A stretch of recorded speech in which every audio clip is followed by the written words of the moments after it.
Morning student, आज का हमारा टॉपिक है कपास। तो आज हम इसी विषय पर चर्चा करने जा रहे हैं। कपास क्या होता है, इसकी जो खेती है वो कैसे की जाती है, ये दिखने में कैसे होता है, इसमें जो जलवायु होती है वो कितनी चाहिए होती है इस पौधे को उगाने के लिए, इसकी कटाई कैसे की जाती है, फ्लावर्स कैसे चुने जाते हैं इसके, इसमें मिट्टी कैसी चाहिए होती है। तो आज हम इसी विषय पर चर्चा करने जा रहे हैं। आइए स्टार्ट करते हैं अपना टॉपिक कपास। कपास एक नकदी फसल है, इससे रुई तैयार की जाती है। भारत में कपास को सफ़ेद सोना भी कहा जाता है। लंबे रेशे वाला कपास सबसे सर्वोत्तम होते हैं, जिनकी लंबाई 5 सेमी से अधिक होती है। इसे उच्च कोटि का कपड़ा बनाया जाता है। जो इसकी लंबाई होती है वो 5 सेंटीमीटर होती है, 5 सेमी होती है। और इसी से हम जो अच्छा वाला फैब्रिक होता है जिसको कॉटन बोलते हैं, वो सर्वोत्तम प्रकार के कॉटन जो फैब्रिक होते हैं वो इसी तंतु से बनाए जाते हैं। तटीय क्षेत्रों में पैदा होने के कारण इसे समुद्री द्वितीय कपास भी कहते हैं। मध्य रेशे वाला कपास जिसकी लंबाई 3.5 सेमी से 5 सेमी तक होती है मिश्रित कपास कहलाते हैं। तीसरे प्रकार का कपास छोटे रेशे वाला होता है, जिसके रेशे की लंबाई 3.5 सेमी तक होती है। इतिहास, कपास का इतिहास क्या था, इसमें कहाँ से आरंभ हुआ है इसका, और किन किन देशों को हमने कपास भेजा है, और कहाँ से स्टार्टिंग हुई थी हमारे कपास की।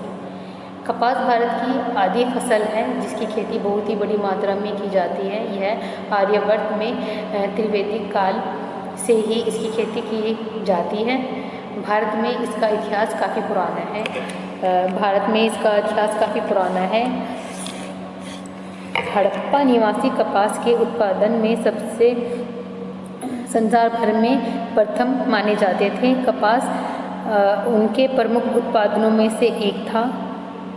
जो हड़प्पा में निवास करते थे वो लोग सबसे पहली बार उन्होंने कपास की खेती की थी। उनको प्रमुख उत्पादनों में से उनका जो प्रमुख बोने का जरिया था वो कपास था। भारत में 327 ईस्वी के लगभग यूनान में इस पौधे का प्रचार हुआ। यह भी उल्लेख्य है कि भारत से ही यह पौधा चीन और विश्व के अन्य देशों को ले जाया गया। विश्व में प्रतिवर्ष लगभग 150 लाख मीट्रिक टन कपास पैदा होता है। संयुक्त राज्य अमेरिका, चीन, भारत, ब्राज़ील, मिस्र, सूडान आदि कपास के प्रमुख उत्पादक देश हैं। भौगोलिक दिशाएं, वर्तमान समय में कपास की खेती एक बहुत बड़े क्षेत्रफल में हो रही है। मानव जीवन में इसका बहुत बड़ा महत्व है, इसलिए कपास की मांग दिन प्रतिदिन बढ़ती जा रही है। कपास की खेती के लिए निम्न भौगोलिक आवश्यकताएं आवश्यक होती हैं। तापमान, इसका तापमान है जो वो कितना चाहिए हमें कपास का पौधा उगाने के लिए, कपास की खेती करने के लिए। कपास के पौधे के लिए उच्च तापमान साधारण 20 डिग्री से 30 डिग्री तक की आवश्यकता पड़ती है, किंतु यह 40 डिग्री तक की गर्मी में भी पैदा किया जा सकता है। पाला अथवा ओले इसकी फसल के लिए घातक है। अगर हम इस कपास की जो पौधा है उसमें अगर पाला ज़्यादा अधिक पड़ता है और ओले पड़ जाते हैं तो वो इस खेती को बर्बाद कर देते हैं, घातक है ये खेती। अतः इस पौधे के विकास के लिए कम से कम 210 दिन पाला रहित ऋतु चाहिए। टोड़े निकलने के समय 210 दिन पाला रहित ऋतु चाहिए, मतलब ठंड चाहिए हमें 210 दिन इस पौधे को उगाने के लिए। और टोडियाँ खिलने के समय, मतलब कलियाँ खिलने के समय स्वच्छ आकाश, तेल और चमकदार धूप का होना आवश्यक है। मतलब चमकदार धूप होनी चाहिए। जब ये फूल खिलता है तो ये फूल जब हमारी अच्छी चमकदार धूप होती है तभी ये फूल खिल पाता है, जिससे रेशे में पर्याप्त चमक आ सके, जिससे जो रेशा है जो हमें तंतु प्राप्त कर रहे हैं उसमें अच्छे से चमक आ सके और टोडियाँ पूरी तरह से खिल सके और जो कलियाँ वो पूरी तरह से खिल सके। समुद्री पवनों के प्रभाव में उगने वाले कपास का रेशा लंबा और चमकदार होता है। जो समुद्री पवन जब क्या बोलते हैं उसको, मतलब जो समुद्र से हवा होकर निकलती है, अगर वहाँ पे कोई खेती की जाती है तो समुद्री हवा से हवा निकलती है, समुद्र में होकर जो हवा आती है वो हमारे कपास के पौधे पे पड़ती हैं, तो जो उसके कपास के जो रेशे होते हैं वो और चमकदार हो जाते हैं उस हवा। कपास के पौधे को उगाने के लिए हमको कितनी वर्षा चाहिए होती है, कितनी बारिश होनी चाहिए, इसको उगाने के लिए। भारत में कपास दक्षिणी पश्चिमी मानसून के आरंभ के साथ ही बोई जाती हैं, जबकि सिंचाई पर आश्रित कपास 1-2 महीने पूर्व ही बोई जाती है। देश में 49% कपास संचित क्षेत्रों में पैदा की जाती है।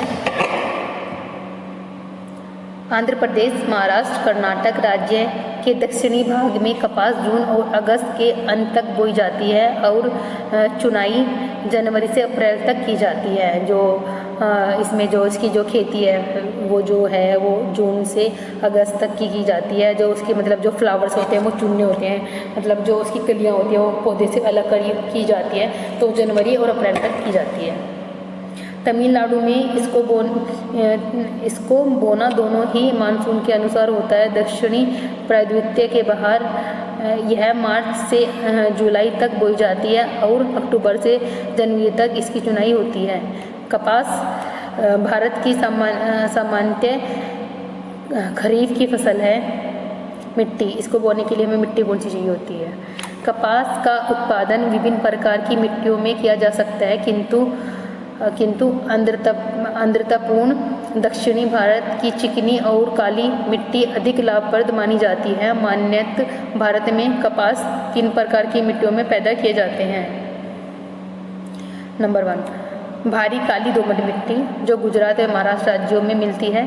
भारत में कपास का सर्वोत्कृष्ट क्षेत्र भरूच, अहमदाबाद तथा खानदेश जिलों में फैला है। नंबर 2, लाल और काली चिकनी मिट्टी, जो दक्कन, बरार और मालवा के पठार पर फैला है। नंबर 3, सतलुज और गंगा की हल्की कचरी मिट्टी के क्षेत्र में दक्षिण भारत की काली मिट्टी कपास के लिए सर्वोत्तम उपयुक्त है, इसलिए इसे रेंगू मिट्टी के नाम से भी जाना जा सकता है। तो इस पौधे को उगाने के लिए हमें ये दोमट मिट्टी जो हमारी होती है वो उपयुक्त होती है। इस पौधे को उगाने के लिए हमें इस मिट्टी की आवश्यकता पड़ती है। अगर हमारे पास ये काली मिट्टी, दोमट मिट्टी होती है तो ये खेती हम बहुत अच्छे तरीके से कर पाते हैं उस खेत में। और कपास की खेती के लिए काली मिट्टी उत्तम रहती है, क्योंकि जो काली मिट्टी, जो रेंगू मिट्टी होती है उसमें रेत होता है और रेत में जल को अपने अवशोषित करने की जो क्षमता होती है बहुत अच्छी होती है। वो खेती के लिए हमें 12 से 15 दिन तक की बरसात अगर हो जाती है 12 से 15 दिन के बीच में तो बहुत अच्छा रहता है ये।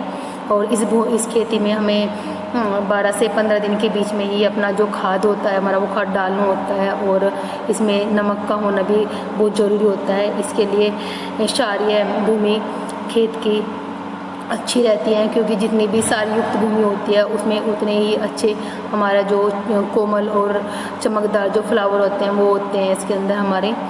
जो इसमें ये खेती है उसमें हमारा 200 दिन तक गर्म दिन होना आवश्यक होता है। उसमें अगर हमारे 200 दिन से अगर गर्म दिन नहीं है, उसमें हमारी बरसात आ गई है या फिर ओले हो गए हैं या फिर कोहरा पड़ गया तो ये खेती ख़राब हो सकती है। जो कपास के जो बीज हैं उसमें जो कपास के जो बीज हैं मतलब उनको ऐसे